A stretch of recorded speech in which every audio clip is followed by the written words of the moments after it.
Olá, boa tarde. A tragédia envolvendo avião que transportava a delegação da Chapecoense. Uma funcionária do aeroporto de Santa Cruz de la Sierra, na Bolívia, de onde partiu o avião em direção a Medellín, disse às autoridades que alertou o representante da LAMIA de que a quantidade de combustível era insuficiente e que não seria possível chegar até outro aeroporto no caso de uma emergência.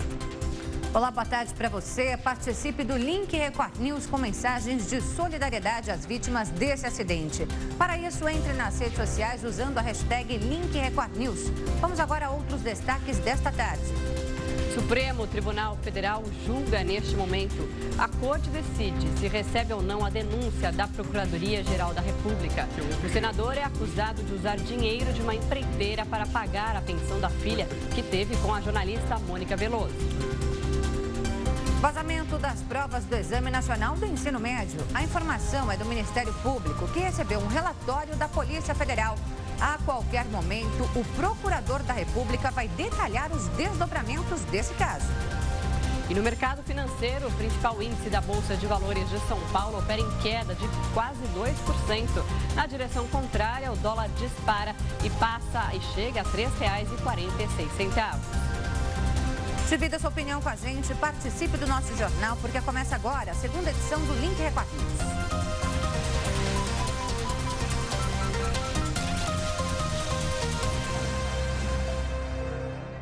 E a gente começa essa edição com imagens ao vivo do Senado Federal, onde o juiz Sérgio Moro fala neste momento, eles que discutem então o abuso, o projeto de abuso de autoridade que foi proposto pelo presidente da Casa, Renan Calheiros, e que agora então é discutido entre membros do Judiciário, do Legislativo. O ministro Gilmar Mendes também participou e o senador Renan Calheiros também. Vamos acompanhar. Responsabilidade e não sei como foi rotulado, crimes de autoridade dos juízes e promotores. Eu acho que isso merece um debate de melhor qualidade, como que se está realizando aqui em relação ao PLS 280.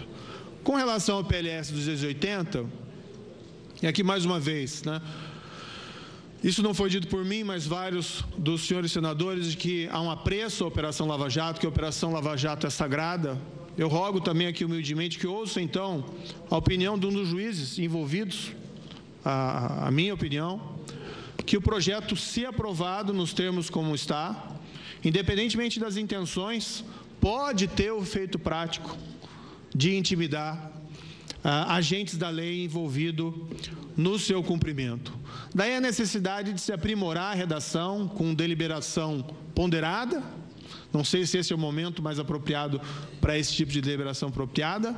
E, especialmente, se a opção for realmente de aprovação, é necessário ter salvaguarda, como aquela que eu sugeri, e aqui eu insisto nela, de que a lei deixe claro que a divergência na interpretação da lei processual penal e que a divergência na avaliação de fatos e provas não constitui crime de abuso de autoridade. Eu acho que isso é fundamental para que essa casa deixe claro que ela não tem nenhuma intenção de vulnerar a independência judicial, a autonomia do Ministério Público e a vinculação do agente policial à lei e, com isso, afetar as nossas garantias e liberdades, não dos magistrados ou agentes da lei, mas de toda a sociedade e de toda pessoa. Fica essa a minha sugestão.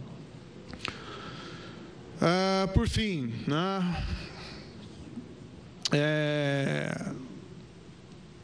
gostaria aqui de fazer uma breve referência apenas, ainda relativa ao projeto da Câmara, um elogio ao relator, o deputado federal Onyx Lorenzoni, que buscou aprovar aquelas medidas em uma maior extensão e foi atacado. Eu acho que reflete até esses ataques a um membro da casa, esse clima de animosidade e certa intolerância em relação a essas questões. Não que as medidas não poderiam ser discutidas, não que eventualmente nós não tenhamos discordâncias em relação a elas, mas refletem talvez essa situação de que talvez não seja o momento mais oportuno, dada a contaminação das paixões, a discutir essa questão. Enfim, agradecer mais uma vez a oportunidade que me foi dada em poder falar livremente nessa casa. Mais uma vez aqui reitero que não era meu objetivo falar sobre a Operação Lava Jato, eu não tenho liberdade para discutir esses casos. As minhas decisões são sujeitas a críticas, evidentemente, isso não há nenhum problema em relação a isso, a liberdade de expressão. No entanto, eu também acho que eu não posso ser acusado de abuso de autoridade, considerando que minhas decisões têm sido sufragadas pelas cortes recursais e cortes superiores, salvo se também estendida essa acusação, então, a essas cortes. Mas eu acredito que apenas aí há uma situação que até ilustra o risco desse projeto, em se qualificar como crime, a mera divergência na interpretação da lei e na avaliação dos fatos e das provas. Muito obrigado a todos os senadores e senadoras e aos demais presentes. Senhor presidente, o senhor me consegue pela ordem 1 minuto, senhor presidente? Eu não posso conceder porque eu estava inscrito. Senador Roberto Requião, relator da matéria. Portanto, o juiz Sérgio Moro acaba de falar. Hoje, então, ele é ouvido junto com outros senadores e representantes do Ministério Público. O ministro Gilmar Mendes, do STF, também participou dessa discussão do projeto de lei do abuso de autoridade, o projeto de lei que tramita no Senado. Outro projeto que também tramita é a respeito das leis que prevêem esse pacote anticorrupção, que foram mudadas, alteradas na Câmara, que deveriam ser votadas ontem no Senado em um pedido de urgência. Isso acabou sendo cancelado e agora eles discutem a respeito exatamente sobre isso. A gente lembra, então, que esse abuso de autoridade, essa lei, ela cria uma punição para juízes e membros do Ministério Público Federal por abuso de autoridade, em que juízes e promotores poderão ser processados com pena de 6 meses a 2 anos de reclusão em caso de atuação com motivação político-partidária e também apresentação pelo MP de ação de improbidade administrativa contra o agente público. A gente lembra que o pacote de medidas de combate à corrupção foi aprovado na madrugada de terça-feira por 450 votos a 1 na Câmara dos Deputados. E ontem seria votado no Senado Federal, não foi. Hoje ele é discutido, justamente porque ontem os procuradores da Força Tarefa da Lava Jato ameaçaram abandonar a Operação Lava Jato, caso essa lei seja aprovada. Exatamente. Em meio a essa tensão entre judiciário e legislativo, neste momento acontece no plenário do Supremo Tribunal Federal a ação. Os ministros vão julgar a ação, se acatam ou não a ação contra o senador, o presidente do Senado, Renan Calheiros. Renan Calheiros é acusado de usar dinheiro de uma empreiteira para pagar a pensão da filha que teve com a jornalista Mônica Veloso. E a previsão do próprio Supremo é de que essa decisão seja tomada ainda hoje. Vamos acompanhar. Os sócios estavam nesse inquérito que já está arquivado. Pois bem, eu gostaria que a denúncia me desse as seguintes respostas para que eu pudesse defender o acusado. Cadê o elemento subjetivo da conduta do denunciado? Ora nenhuma se fala em dolo, ora nenhuma se fala em responsabilidade pessoal, a não ser responsabilidade objetiva. Por exemplo, com relação ao peculato, eu já disse aqui quem é que expediu as notas fiscais. Ora, por que o Ministério Público denuncia apenas o senador e não denuncia o coautor, que é o que expediu as notas fiscais, que fez com que o senador obtivesse um dinheiro que o Ministério Público considera ilegal? É verdade que a jurisprudência diz que a ação penal pública não é indivisível, tal como a ação penal privada. Mas aqui, a ação penal, ela é indivisível, ela só não é indivisível quando há dúvida com relação aos copartícipes e à identidade. Aqui, no caso, há perfeitamente identificada a identidade. O meu tempo está terminando, Excelência, mas eu gostaria de fazer novas indagações a respeito da inépcia da denúncia. Quem seriam os supostos coautores ou partícipes? Eventual unidade de desígnios entre os denunciados e os coautores ou partícipes? Onde está? Como e onde, quando teria ocorrido uma suposta omissão da ordem por parte do senador aos coautores? para proceder à autoração de documento, senador que mora em Brasília ordena ou do próprio punho, segundo a denúncia, inseriu ou fez inserir em documento dados falsos. Excelência, gostaria que Vossa teria Excelência terminasse. muito para falar, se Vossa Excelência me permite, só para concluir. 1 minuto para concluir. Eu vou citar 2 frasezinhas só. Denúncia que não descreve adequadamente o fato criminoso é denúncia inepta. E é evidente que ela não descreveu o fato com todas as circunstâncias. Não é possível que o senador aqui insira em documento dados falsos em Alagoas. E também o ministro Gilmar, na sua obra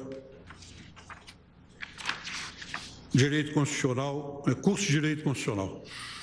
Outra questão relevante na jurisprudência do Supremo diz respeito ao contraditório e à ampla defesa.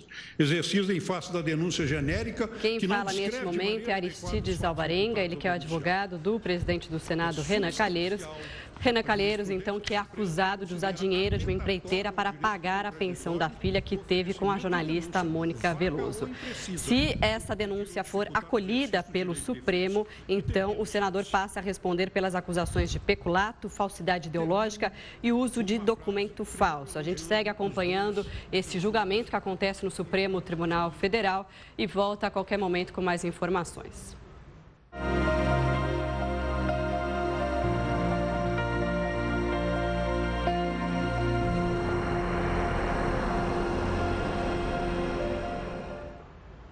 E nós falamos agora sobre a tragédia da Chapecoense.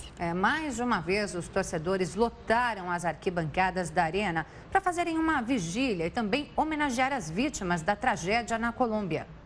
Foi quase como em um dia de jogo. O público começou a lotar o estádio no final da tarde. A Arena Condá teve movimento durante toda a quarta-feira, mas assim, com famílias inteiras, é bem diferente. Eliana trouxe as filhas gêmeas de 12 anos. No momento que as minhas filhas começaram a frequentar o estádio com nós, elas só viram vitórias, graças a Deus, e são torcedoras assim, fanáticas, com chuva, com sol, com temporal, elas vinham, não importava. As meninas fazem parte de uma geração que cresceu vendo as conquistas da Chapecoense.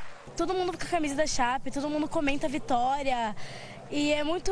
A gente fica com muita força, assim, quando eles comentam. A gente vai voltar só segunda para a escola, porque Chapecó inteira é chapecoense, então essa perda foi muito triste para todos nós. Quem está aqui nunca vai esquecer das vitórias e dos ídolos responsáveis por elas. A felicidade ia aumentando, né?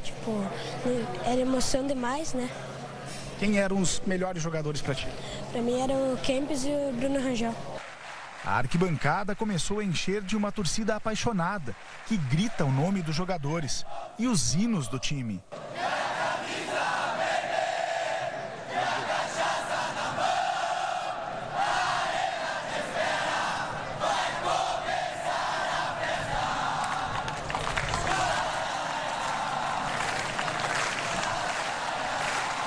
Às 9 horas da noite, as arquibancadas já estavam lotadas, mais de 10 mil pessoas. E o que impressiona é que esta é a segunda noite em que a torcida vem fazer a homenagem para a Chapecoense. É uma declaração de amor sem limites ao time do coração. Para ele, os torcedores fizeram uma vigília durante o período em que a Chapecoense estaria em campo na Colômbia, na primeira partida da final da Copa Sul-Americana. Uma prova de que, depois da tragédia, todos estão unidos para recomeçar.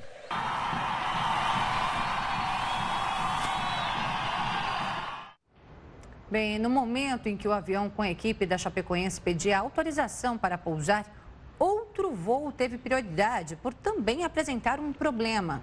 Mas o avião da Lamia não tinha combustível suficiente, o que foi fatal.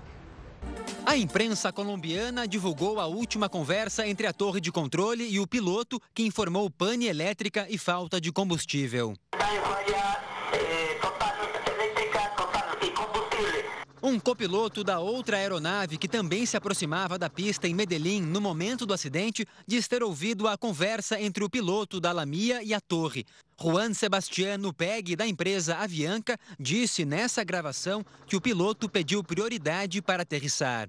Me acuerdo que el comandante dijo es que tiene problemas de combustible y no se va a declarar en emergencia. El man en ese momento no se declaró en emergencia. Entonces la controladora le dijo como, no sé qué, tenemos un problema en ese momento, un avión está aterrizando de emergencia, no se puede proceder. E pediu ajuda da torre para alcançar a pista, já que se encontrava num pouso de emergência. Fueron 2 minutos super tenso el man pidiendo ayuda. Ayúdenos, ayúdenos, vectores, vectores para a pista, vectores, senhorita. 2 brasileiras que estavam no voo da Avianca gravaram um vídeo contando o que teria acontecido. Aproximadamente depois de mais ou menos 1h20 de voo, o piloto informou que a gente deveria fazer um pouso de emergência por causa de ele usou o termo que a gente se lembra porque a gente estava muito atordoada na hora, escapamento de gás. Eu encontrei uma policial do aeroporto, né, uma funcionária do aeroporto, e ela estava falando com uma colombiana, falando da situação que aconteceu com os brasileiros. Eu interferi no meio da conversa e falei assim, como assim, eu sou brasileira, o que aconteceu com os brasileiros? E ela me explicou que, em outras palavras, que o nosso voo impediu que eles descessem e por isso o voo deles caiu. Em caso de 2 aviões solicitarem prioridade na aterrissagem, a preferência é do piloto que fez o comunicado primeiro. Mas a gravidade dos pedidos é rapidamente analisada pela torre de comando. Se tiver 2 ou 3 em emergência, estabelece-se uma prioridade, porém é questão de minutos para decidir isso. Por exemplo, uma tem um vazamento de combustível, uma suspeita, e outra tem um fogo a bordo. O fogo vai primeiro. O piloto que levava a delegação da Chapecoense só teria relatado emergência quando a aeronave já estava em queda. Todos os indícios apontam que o avião caiu por falta de combustível e a pane elétrica relatada pelo piloto também pode ter sido consequência da falta de querosene. Com o tanque vazio, os motores param, o que desativa o sistema elétrico. O mínimo combustível que alguém pode decolar num jato, num avião desse porte. De A para B, da origem para o destino, no caso de Santa Cruz de la Sierra para Medellín, voar mais 10% desse trajeto para eventualidades em rota, mau tempo, desvios, vento não previsto. Esse 10% não é da etapa toda, é um cálculo. Descer, em não pousando em Medellín, ir para um outro aeroporto já previamente determinado e lá nesse aeroporto voar mais 30 minutos em níveis baixos, que o avião consome muito mais. De Santa Cruz de la Sierra, na Bolívia, até Medellín, na Colômbia, são aproximadamente 3.000 quilômetros, praticamente a mesma autonomia da aeronave. Uma das suspeitas, a mais preocupante, é que a companhia aérea realizou a viagem, mesmo sabendo que o avião não era adequado para um trajeto tão longo. Alguém autorizou um plano de voo, alguém autorizou que essa empresa funcionasse dessa forma. Nós não podemos pegar um caso desse e achar que a aviação é assim. A aviação não é assim. Se aconteceu como nós estamos vendo que talvez possa ter acontecido, está mais para Código Penal do que para aviação. E sobre ainda a queda do avião da Chapecoense, Célia Castedo Monastério, que é funcionária da Administração de Aeroportos e Serviços Auxiliares de Navegação Aérea da Bolívia, disse às autoridades que alertou o representante da Lamia de que a quantidade de combustível era insuficiente e que, portanto, não seria possível chegar a outro aeroporto no caso de uma emergência. E a principal advertência se referia ao tempo de voo previsto entre Santa Cruz de la Sierra e o aeroporto da cidade colombiana de Medellín, 4 horas e 22 minutos, que era o mesmo registrado para a autonomia de combustível que tinha essa aeronave. Bem, especialistas analisam uma conversa entre o piloto da aeronave da Chapecoense e a torre de comando. Autoridades bolivianas não encontraram vestígios de combustível no local do acidente. O avião pode ter caído porque não tinha combustível suficiente. O diálogo entre a funcionária da torre de controle e o piloto do avião da Lamia já levaram as autoridades da Colômbia a uma das causas do acidente, a falta de combustível. E solicitamos prioridade para a aproximação direta, se nos apresentado um problema de combustível. 13 segundos depois vem a resposta. A controladora explica que o avião da Lamia seria a segunda aeronave com problema de combustível naquele momento. Sendo solicitada prioridad para su aterrizaje, igualmente con problemas de combustible, ¿correcto? ¿Máximo? Ok, atento, entonces le daré vectores para proceder al localizador y efectuar la aproximación, se estima aproximadamente en 7 minutos. Os vetores são as coordenadas para pouso. 2 minutos depois e o piloto da Lamia insiste, pede novos vetores. India 2933 solicita vectores para acercamento. O piloto é agora um pouco mais claro sobre o problema no avião. Com emergência de combustível, senhorita, por isso lhe pido de uma vez curso final. E solicito descenso imediato Lima Má India 2933. E aí é que o desespero começa. Senhorita, Lima Má India 2933 está em falha total, elétrica total e combustível. Está a 8.2 milhas da pista. Que altitude tem agora? Depois vem o silêncio e o avião já tinha desaparecido dos radares. Convidamos especialistas em aviação civil para analisarem a conversa entre o piloto e a controladora de voo. Para o ex-superintendente da Infraero, a funcionária da torre de controle não tinha noção da gravidade do problema no voo que transportava o time da Chapecoense e o deixou em espera. No momento em que o avião da Lamia se aproximou do aeroporto, havia outras 3 aeronaves também se preparando para pousar. Um dos pilotos pediu e recebeu prioridade para descer por ter um vazamento de combustível. Eu acho que ele relata no desespero muito no final. E antes, a gravação, o diálogo, aparentemente, ele está com uma certa tranquilidade. Ele achava que talvez desse tempo, teria combustível para chegar. Esse piloto experiente, que é major da aeronáutica e já participou durante 5 anos do CENIPA, o órgão que investiga acidentes aéreos aqui no Brasil, diz que a responsabilidade pelo abastecimento da aeronave é do piloto e da companhia aérea e que existem normas técnicas internacionais para evitar o risco de pane seca. Ele tem que sair para um combustível que, quando ele pousa no destino, ele tem que quase que o combustível para retornar, dependendo do tamanho da rota. Então eu não posso chegar numa localidade com a quantidade suficiente de combustível para fazer o pouso e se não pousar não tem mais o que fazer. Foram 7 minutos entre o alerta sobre o problema com o combustível e a queda do avião. A informação é do secretário de Segurança Aérea da Aeronáutica da Colômbia. A pane elétrica, também relatada no diálogo com a torre de controle, seria uma consequência do tanque vazio que acabaria por derrubar o avião. Por que o piloto do voo da Lamia demorou tanto para alertar a torre sobre o risco de pane seca? É a pergunta ainda sem resposta. O receio de ser multado ou até suspenso é uma hipótese levantada por profissionais da aviação civil. Essa resistência da tripulação em declarar uma emergência, sabendo que estava numa situação de emergência, pode ser motivada pelo temor do tripulante em ter algum tipo de punição. Com o tanque cheio em condições normais, a aeronave tinha capacidade para percorrer 2.965 quilômetros.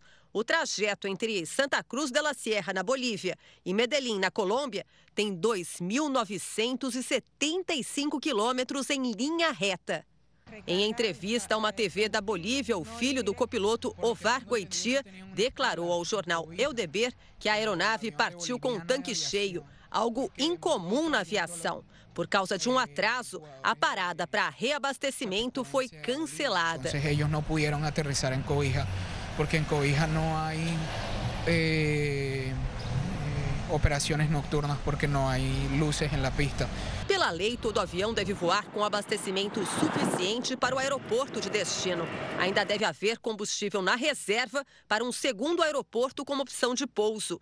Ainda não há certeza se o avião da Lamia tinha um tanque extra e se um defeito mecânico ou se condições climáticas fizeram com que o gasto de combustível ficasse acima do planejado pelo piloto. Perguntas que as caixas pretas recolhidas na área do acidente poderão esclarecer. E o vice-presidente de futebol do Internacional se desculpou por ter relacionado o drama do time ameaçado de cair para a Série B ao acidente com os jogadores da Chapecoense. Fernando Carvalho criticava o adiamento da última rodada do Brasileirão. Além do sentimento, além da consternação que os nossos jogadores estão tomados, porque a maioria deles já se relacionava com os atletas, hoje deu para ver na reunião que nós fizemos para dispensar do treinamento, retomaremos amanhã. Temos a nossa tragédia pessoal aqui, a nossa tragédia particular, que é fugir do rebaixamento. Vamos prestar serviço aqui no nosso link com imagens ao vivo da região da Avenida Paulista, no centro de São Paulo. Como você pode observar, tarde de tempo nublado, faz agora 20 graus neste momento e o motorista enfrenta agora 46 quilômetros de lentidão, isso de acordo com a CET. Nós voltamos em instantes, é bem rapidinho, continue com a gente.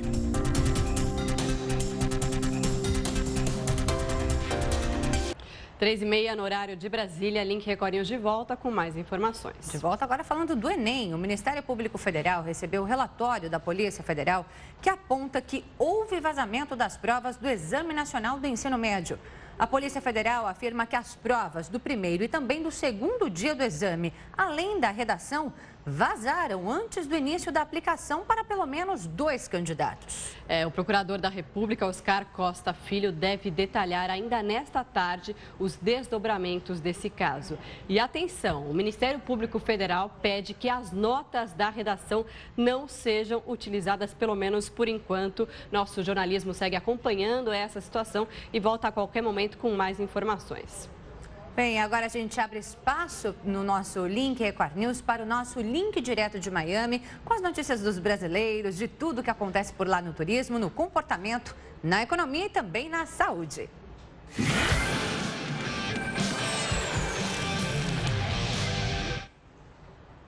Por isso, nós vamos ao vivo aos Estados Unidos com a nossa repórter Tina Roma, porque Miami está sediando um dos eventos mais importantes de arte do mundo. Olha só, a gente consegue ver ali atrás, que bonitos esses quadros, hein? Boa tarde, Tina. Boa tarde. É verdade. Boa tarde para vocês. Exatamente por isso eu escolhi uma das galerias de arte, porque a gente está falando de Art Basel, que é um grande evento, mas a gente tem a Semana de Arte de Miami, que são vários eventos. Gente, até festa em casa noturna, restaurante, são programações especiais, são quase 300 galerias de arte por aqui, além do evento principal que acontece no Centro de Exposições de Miami Beach. E eu tô aqui para conversar comigo aqui ao vivo, o Gabriel Vickbold, que é um fotógrafo que pela primeira vez está aqui expondo o trabalho dele. Gabriel, boa tarde. Você tinha ideia do tamanho desse evento? Porque a cidade parou, está completamente lotada, né? Primeira vez que eu estou vindo esse ano e estou muito feliz de estar aqui, com essa oportunidade de estar conectando e conhecendo todas essas pessoas, porque eu acho que o mais interessante é você ver a cidade respirando arte, né? Você tem galerias do mundo inteiro, que nem você falou, e artistas trocando informação. Ao mesmo tempo você está mostrando seu trabalho, colocando seu trabalho em mercados que você não conhece, você está abrindo porta com outras galerias, está conhecendo e absorvendo dos outros artistas também. Então, acho que é uma oportunidade única estar aqui, né, durante essa semana. E olha, para quem está aqui, aliás, eu sempre falo, nessa época do ano, você falou muito bem, Miami respira arte. Então, quem gosta de arte e pode se programar para vir aqui nessa época do ano é sensacional, né? Eu acho que a arte, ela está aqui aberta para todos os públicos, na verdade, para o público interessado. Eu acho que a pessoa que vem com o interesse de aprender é uma semana para adquirir muito conhecimento. Assim. Você vai ter a oportunidade de ver os artistas que estão expondo os trabalhos dele, ao mesmo tempo você ter acesso a obras que você só vê em grandes museus do mundo, estão aqui para todo mundo poder ver. Então, é realmente especial. E não é só a galeria de arte, tem o Wynwood, que é o bairro onde a gente praticamente está, e a gente vê, inclusive, arte no meio da rua, não é isso? São vários artistas também, enquanto as feiras estão acontecendo, porque são várias feiras além da Art Basel, que é a grande feira principal. Então você tem artistas fazendo instalação em todos os lugares, o pessoal está produzindo arte também, todas as galerias estão com mostras abertas, e é o que a gente fez com essa daqui também. A gente está fazendo uma exposição durante a Art Basel, para mostrar para o público um pouco desse trabalho, ao mesmo tempo que a gente teve a oportunidade de conectar com galerias do mundo inteiro. Foi muito bom. Gabriel, me contaram, eu quero que você me diga o seguinte, por que você é chamado de fotógrafo ousado? Ousado? Então, eu acho que as minhas séries sempre trabalham fora desse lugar comum, assim. Eu sempre tento me tirar da zona de conforto, ao mesmo tempo que eu também tento tirar o modelo. Nessa série que a gente está mostrando aqui, que é de 2008, chama Sexual Colors, eu tenho esse banho de tinta de guache, que é uma nova leitura entre a relação sexualidade e as cores, né? O como que cada uma das cores toca e mexe com a gente. Então, o que eu quis mostrar com essa série foi como transformar esse corpo numa tela e fazer esse mergulho emocionante, porque, na verdade, é uma grande transformação de um homem em uma instalação. E aí eu fotografo esse homem. Então, depois de 2008, dessa série, eu acabei abrindo o caminho do meu trabalho que foi muito construir esse homem instalação. Então, em 2008 eu falei sobre o homem e a sexualidade, em 2010 eu falei sobre o homem e a natureza, como ele se relacionava com a natureza, então eu coloquei o homem seco e com várias interferências de elementos da natureza. Em 2014 eu falei um pouco sobre o envelhecimento, então eu construí uma caixa que eu queria destruir o papel, então eu colocava 1000 grilos dentro de uma caixa para eles destruírem o papel inteiro. A série chamava Santash, que significa 100 marcas, e aí eu mostrava que aquele papel, mesmo que destruído, ele tinha uma beleza, e eu queria falar um pouco da beleza das marcas do nosso corpo também. E agora, em 2016, minha nova série fala sobre a relação entre o homem e a conectividade, o homem e a internet. Então, quão sufocado nós estamos por causa do excesso de conectividade, o excesso de informação que a gente recebe o tempo todo. Então, em 2008, foi essa porta que se abriu na minha cabeça para criar o discurso, a narrativa do meu trabalho. O Gabriel é um dos brasileiros, porque é muito importante a gente falar que cada vez mais os brasileiros estão expondo seus trabalhos aqui em Miami. Eu vou até chegar para cá para a gente finalizar mostrando um desses trabalhos dele. Você tem uma galeria em São Paulo, não é isso? Isso. E que vale muito a pena ser visitada. Gabriel Wickbold, parabéns, obrigada, viu, pelo seu trabalho tão maravilhoso. Olha, gente, que lindo, tá aqui, ó, Miami respirando arte essa semana. Obrigada, Tina. Lindo trabalho mesmo. Parabéns ao Gabriel. Bacana. Se divirta agora por aí vendo essas obras maravilhosas. Tina, boa tarde. Até semana que vem. Parabéns a todos aí. Maravilhoso. Tchau, tchau, Tina. Bem, o nosso Link Record News faz agora uma pausa para os nossos apoiadores e volta em instantes com informações atualizadas sobre a decisão do Supremo Tribunal Federal sobre a denúncia contra o presidente do Senado, Renan Calheiros. A gente volta já já.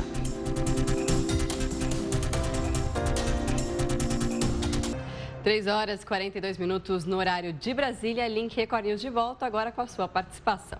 E a gente segue repercutindo a queda do avião com a delegação da Chapecoense nesta semana, que deixou aí 71 mortos, apenas 6 sobreviventes. São muitas as homenagens, a comoção que ainda ronda o mundo inteiro. Diversos clubes se manifestaram, se posicionaram.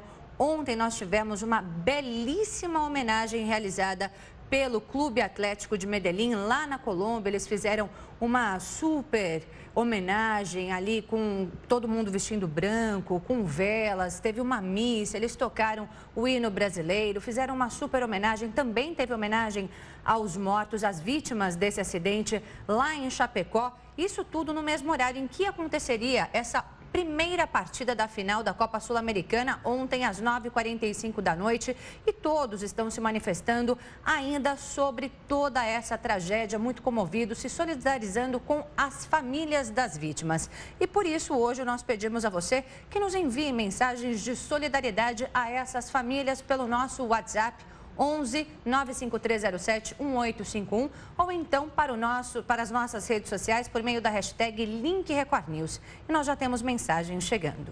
Isso aí, vamos dar uma olhadinha então nas mensagens que chegam. Agora da Laila de São Gonçalo, Piauí.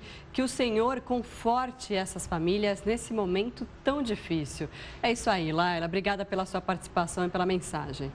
O Júnior de Ubatuba, São Paulo, diz o seguinte: força, Chapecó. Somos todos uma família, um só coração. Todo mundo também colocando, somos todos Chape, né?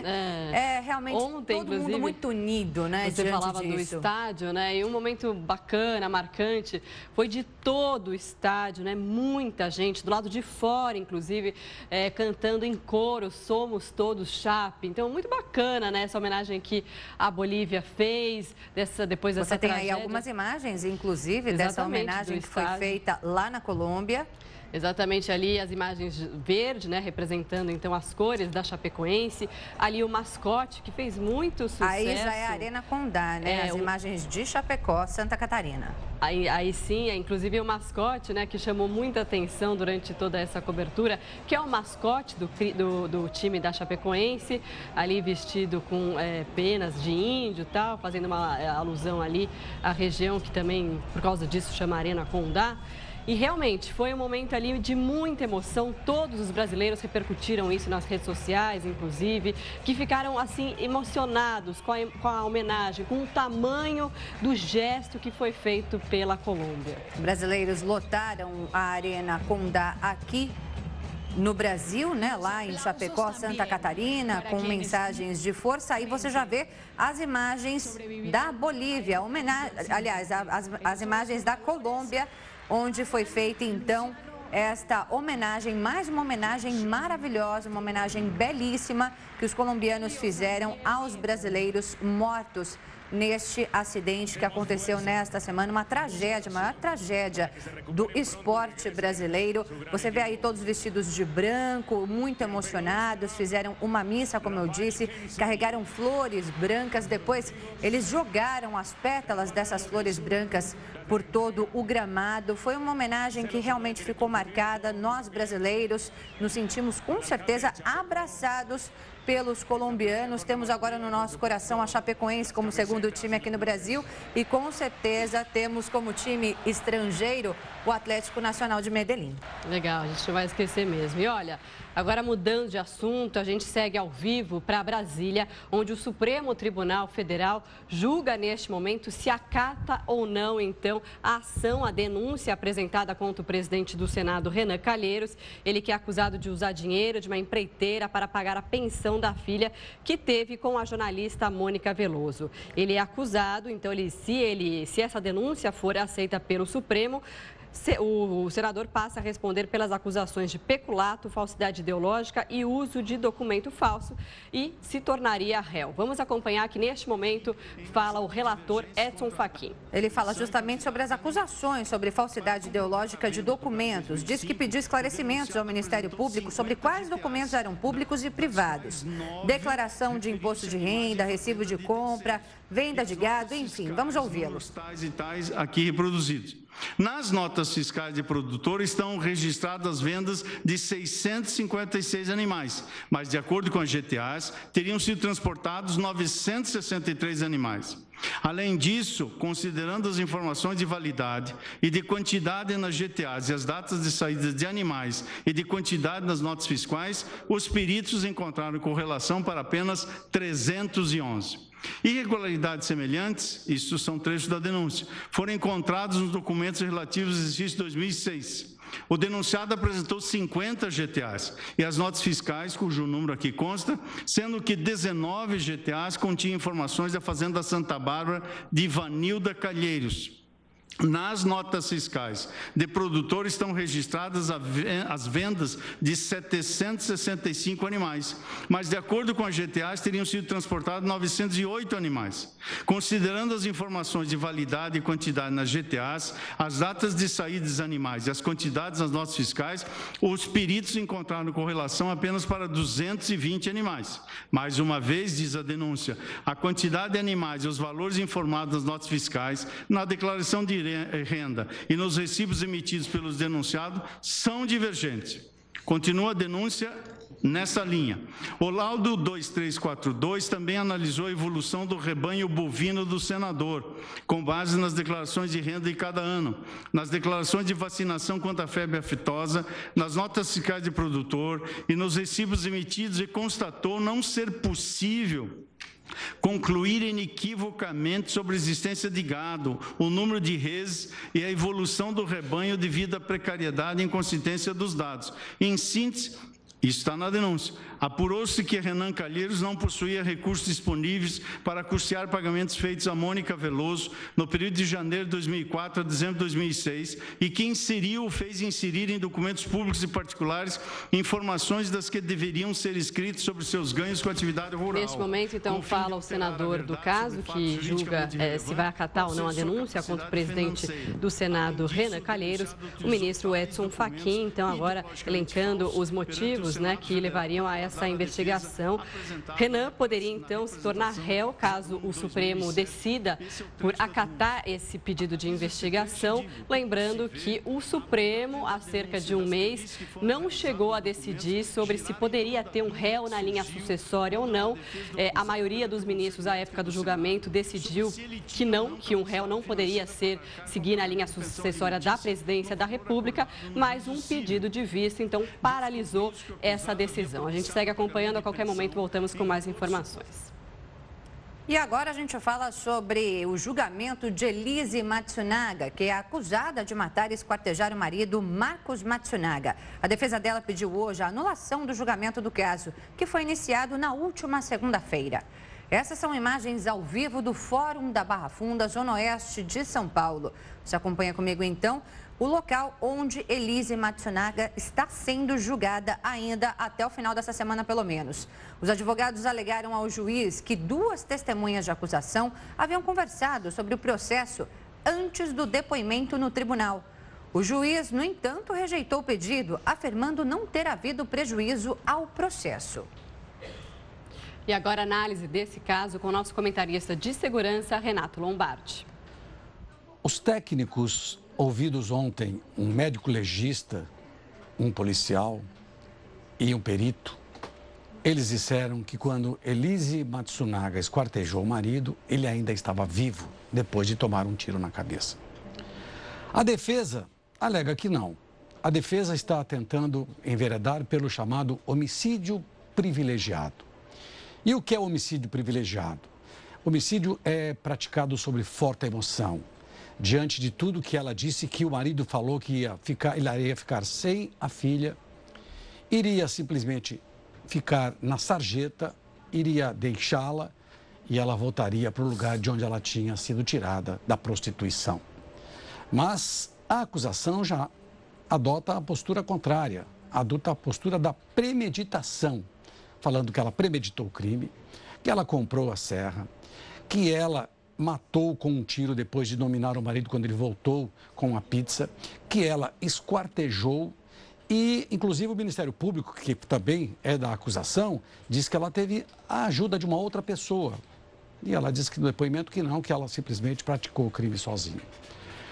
Esse embate que vai acontecer durante a defesa e a acusação vai ser incrível para saber exatamente se vai colar, entre aspas, a tese de homicídio privilegiado, que abate muito na pena, ou então a premeditação com meio torpe, cruel, de que ela premeditou o crime, que ela praticou o crime, que ela se livrou do corpo, acreditando que nada ia acontecer e que ela receberia, além dos R$600 mil de um seguro que ele tinha feito de vida, e ela era beneficiária, quanto ela também se beneficiar com a fortuna que ele tinha, porque Matsunaga era dono de uma das maiores empresas de comidas do país.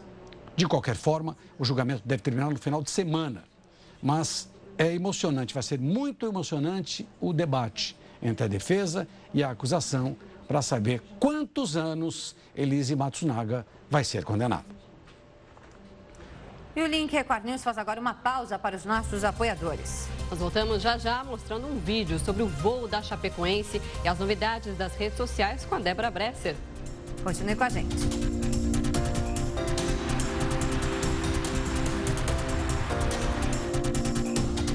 Quatro horas e 59 minutos pelo horário brasileiro de verão. Já estamos de volta. De volta falando sobre a tragédia com o avião da Chapecoense. Veja agora um vídeo que foi gravado dentro do avião da Lamia no dia que a Chapecoense viajou para a Colômbia para disputar a primeira partida das quartas de final da Sul-Americana contra o Júnior Barranquilla. As imagens mostram o piloto Carlos Dias e o copiloto Marcos Roro dentro da cabine do avião que estava parado no aeroporto de Cobija, na Bolívia. Ao contrário do que aconteceu na última segunda-feira, nessa viagem eles conseguiram fazer uma escala no aeroporto boliviano para reabastecer o avião e depois seguir para Barranquilla, na Colômbia, o destino que era o destino final. O clima, claro, era de descontração. O técnico Caio Júnior aparece e diz que uma viagem internacional é sempre especial. O prefeito de Chapecó, Luciano, também aparece nas imagens. Eles brincam sobre um torneio de cacheta, que é um jogo de baralho, que foi disputado ainda no aeroporto enquanto esperavam por esse voo. Bom, e a respeito da tragédia envolvendo o avião da Chapecoense, a gente recebeu muitas mensagens de solidariedade. O povo brasileiro realmente muito consternado com o que aconteceu e a gente vai ler algumas dessas mensagens que a gente recebeu via WhatsApp. Nós temos na tela, então, a primeira mensagem, que é a participação do nosso telespectador hoje, Diogo, de Riacho de Santana, Rio Grande do Norte. Ele diz: estamos todos orando por vocês, se referindo às famílias das vítimas. A luta continua. Força, Chapecó. Obrigada, Diogo. Mais uma mensagem agora do Valdir de Campinas, São Paulo. Que Deus abençoe e dê força para todos os familiares. Realmente eles vão precisar. Obrigada pela sua mensagem, Valdir. Temos o Rael de São Paulo, capital. Ele disse que essa tragédia fortaleça os laços de amor entre todos os povos. Força, Chapé. E a gente vê mesmo, Rael, que essa tragédia, infelizmente, foi por meio de uma tragédia, mas que realmente os laços de amor foram muito fortalecidos, foram muitas as homenagens recebidas. Eu acho que todo o Brasil se sente abraçado nesse momento de tanta dor diante dessa tragédia. Obrigada. Com certeza. Agora o Claudemir de Araraquara, São Paulo. Somos todos chapecoense e Atlético Nacional. Força para os familiares e para a Chapecó. Então essas foram as mensagens que a gente recebeu. A gente recebeu mais mensagens. A gente, claro, não tem tempo de ler todas. A gente agradece a sua participação. Amanhã a gente continua com enquete, com mais interatividade aqui no Link Record News, porque agora a gente convida a nossa colunista do Portal R7, Débora Bresser. Débora, quer dizer então que teve um desfile que deu o que falar da Victoria's Secret ontem em Paris. O que mais chamou a atenção? Boa tarde. Boa tarde, Marcela. Boa tarde, Maria Clara. Olha, o desfile da Victoria's Secret é sempre um acontecimento, porque apesar de ser uma grife americana de lingerie, a última coisa que as pessoas prestam atenção é no que está sendo mostrado, o que está sendo lançado. Por quê? Porque ele reúne o principal, um timaço de modelos, que são as Angels da Victoria's Secret. Elas já foram muito criticadas porque elas acabam mostrando um padrão de beleza que às vezes não é o que é, né, é muito rígido, vamos dizer assim, o padrão de beleza. Mas o fato é que, olha, é uma quantidade de mulher bonita por metro quadrado que a gente não vê em nenhum outro desfile. Mas um padrão de beleza praticamente impossível de se alcançar, elas são, aí é que tá, elas são as principais tops model do mundo. Além disso, tem muitos shows, né? Além de você ter o desfile, ele mistura música com esse espetáculo. Então, ontem, por exemplo, a gente teve show do Bruno Mars, do Weeknd e da Lady Gaga. Então, você percebe que é um grande espetáculo, né? E as mulheres, obviamente, essas top models, fazer parte do time da Victoria's Secret dá um outro status para essas modelos. E a gente tem a honra, vamos dizer assim, de ter várias brasileiras que já passaram por ali e que continuam. Então, por exemplo, a Adriana Lima, que é uma das principais angels, ela já pode ser considerada uma angel veterana. Ontem ela foi uma das principais, assim, ela abriu o desfile e depois ela puxou a fila ali dos grandes nomes, né? E ela realmente é muito bonita. Ela né? Chama atenção. Ela é espetacular, né? E é curioso porque são mulheres que agora, você já vê, elas já tiveram filhos, ela já, entendeu? Ela tá numa outra etapa da vida, mas elas continuam ali chamando muita atenção. No outro lado, a gente também teve aí modelos mais jovens, como a Gigi, a Bella Hadid. A gente teve a estreia da Kendall Jenner pela primeira vez desfilando e ganhando as suas asas, como as pessoas falam. Então, a repercussão do desfile no Twitter sempre é muito grande. E ontem não foi diferente, hoje ainda se falava bastante a respeito disso, né? A Gisele Bündchen, né, já foi uma angel, A Gisele Bündchen já foi angel. Você tem várias brasileiras que já passaram por ali. Uma das coisas também que chamaram a atenção ontem foi que a Irina, ela foi namorada do Cristiano Ronaldo, é uma modelo russa muito bonita, ela desfilou grávida, mas obviamente não dá para perceber, porque modelo grávida vocês sabem como é. Igualzinha a mim, né, Débora? A gente realmente não percebe que elas estão grávidas. Claro, a gente consegue observar essa é a Irina, ela estava grávida, entendeu? Ela está grávida, na verdade, mas não dá para notar, né? Mas assim, realmente as meninas, elas chamam muita atenção, né? E elas têm um padrão de beleza que é fora do normal, né? Para você ser angel, realmente tem que estar ali nesse timaço, não é para qualquer uma. Mas você tem brasileiras muito importantes, que são grandes modelos internacionais e que fazem parte desse timaço aí, e que sempre que tem o desfile da Victoria's Secret, né, a coisa bem abaixo, ela sempre aparece. Legal, Débora. Quem sabe, né? Numa próxima reencarnação, a gente não faz parte do time das redes. Nessa vida não vai dar para ser Ed, gente. Com certeza não. Obrigada, boa tarde, até amanhã, Débora. Boa tarde, meninas, até amanhã. Até amanhã. Bom, e com essas belas imagens, com essas belas mulheres, a gente encerra essa edição do Link Record News. Lembrando que se você quiser sugerir algum assunto para o jornal, é só mandar uma mensagem para o nosso WhatsApp. Participe também nas nossas redes sociais, usando sempre a hashtag Link Record News. Lembrando que o Link Record News é exibido de segunda a sexta-feira em 2 edições, às 11 da manhã e também às 3 da tarde. Fique agora com o programa Pet Channel. Continue participando pelas redes sociais. A gente se encontra novamente daqui a pouco, às 5 da tarde, na próxima edição do Hora News. Record News, informação para você crescer. Até mais. Até amanhã. Tchau, tchau.